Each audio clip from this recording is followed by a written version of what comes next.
Supreme court से एक और ये खबर है कि जेल में जातिगत भेदभाव के आरोपों को लेकर सुप्रीम कोर्ट ने बड़ा फैसला दिया है। कोर्ट ने ये कहा है कि 3 महीने में जेल के मैनुअल बदले जाएं।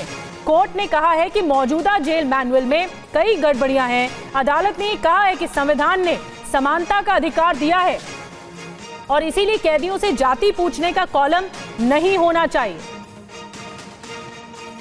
और ज्यादा जानकारी इसी केस से जुड़ी हुई पीयूष पांडे दे रहे हैं। सुप्रीम कोर्ट ने पीयूष बड़ी टिप्पणी दी है, इस मामले में समानता बरती जानी चाहिए। जेल मैनुअल 3 महीने में बदले जाएं और उसमें यह कॉलम ना हो कि कैदियों की जाति पूछी जाए।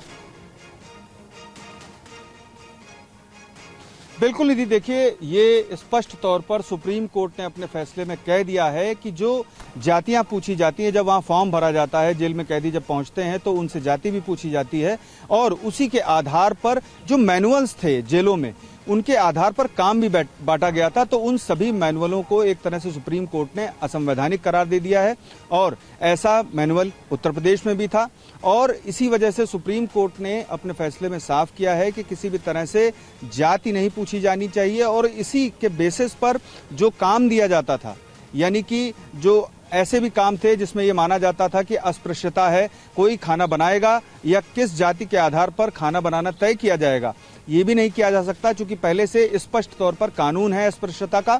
और जिस तरह के काम बांटे जाते थे साफ सफाई के, उसको लेकर के भी सुप्रीम कोर्ट ने अपने फैसले में ये साफ कर दिया है कि इस मामले में किसी भी तरीके से जातिगत भेदभाव नहीं किया जा सकता। और सुप्रीम कोर्ट से ये भी कहा गया है कि आप 3 महीने के भीतर जो जातिगत भेदभाव वाले मैनुअल हैं उनमें बदलाव कर दें। और सुप्रीम कोर्ट ने सभी राज्यों को इस मामले में निर्देश दे दिया है। केंद्र सरकार को भी सीधे तौर पर कहा है कि जो फैसले की प्रति है वो सभी राज्यों के मुख्य सचिवों को प्रेषित की जाए ताकि ये बदलाव किया जा सके। अब इस मामले पर सुप्रीम कोर्ट का फैसला आ चुका है और सभी राज्य ये स्पष्ट करेंगे कि जेलों में किसी भी तरह से जातिगत भेदभाव नहीं हो। जी निधि, शुक्रिया पीयूष, आपका बड़ी खबर की जानकारी दे रहे थे। जो सुप्रीम कोर्ट ने इस पूरे मामले पर कहा है वो पीयूष बता रहे थे।